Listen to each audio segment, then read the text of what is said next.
شيئا مذكورا إنا خلقنا الإنسان من نطفة أمشاج نبتليه فجعلناه سميعا بصيرا إنا هديناه السبيل إما شاكرا وإما كفورا إنا أعتدنا للكافرين سلاسل وأغلالا وسعيرا إن الأبرار يشربون من كأس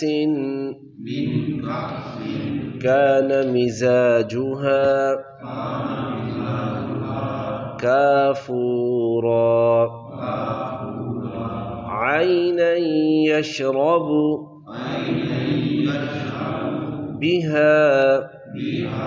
عباد الله يفجرونها تفجيرا صدق الله العظيم. هل أتى على الإنسان حين من الدهر، یقیناً انسان پر زمانے میں سے ایک وقت ایسا بھی آیا ہے، لم یکن شیئا مذکورا، جب یہ کوئی قابل ذکر چیز نہ تھا۔ انا خلقنا الانسان، بے شک ہم نے انسان کو پیدا کیا ہے، من نطفۃ امشاج، ملے جلے پانی سے، نبتلیہ، ہم اس کو آزمائیں گے، فجعلناہ سمیعا بصیرا، بس ہم نے اس کو بنایا سننے والا اور دیکھنے والا۔ انا ہدیناہ السبیل، ہم نے اس کی رہنمائی کر دی سیدھی راہ کی، اما شاکرا و اما کفورا، اب یہ تو یا شکر گزار بندوں میں ہوگا، و اما کفورا، یا ناشکروں میں۔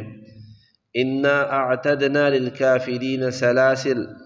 بے شک ہم نے تیار کر رکھا ہے کافروں کے لیے زنجیریں، و اغلال، اور بیڑیاں، و سعیرا، اور جہنم کی آگ۔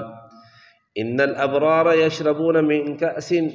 بے شک ابرار یعنی نیک لوگ پئیں گے ایسے جاموں میں سے، کان مزاجها کافورا، جس کی آمیزش کافور کی ہوگی۔ عینا یشرب بها عباد اللہ، وہ کافور ایک چشمہ ہے جس سے اللہ کے بندے پئیں گے، یفجرونها تفجیرا، اس کو چلائیں گے، یعنی اس چشمے کو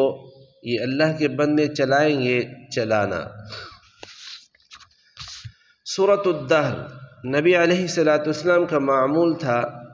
کہ جمعہ والے دن سورہ الف لام میم سجدہ اور سورہ دہر کی تلاوت نماز فجر میں فرمایا کرتے تھے۔ اس صورت کے اندر گزشتہ صورت کے طرح ہی قیامت کا بھی ذکر ہے، انسان کی تخلیق کا بھی ذکر ہے، قرآن مجید فرقان حمید کے نزول کا بھی ذکر ہے۔ بہرحال اس صورت کے اندر اللہ رب العزت نے ابرار یعنی نیک لوگ اور برے لوگ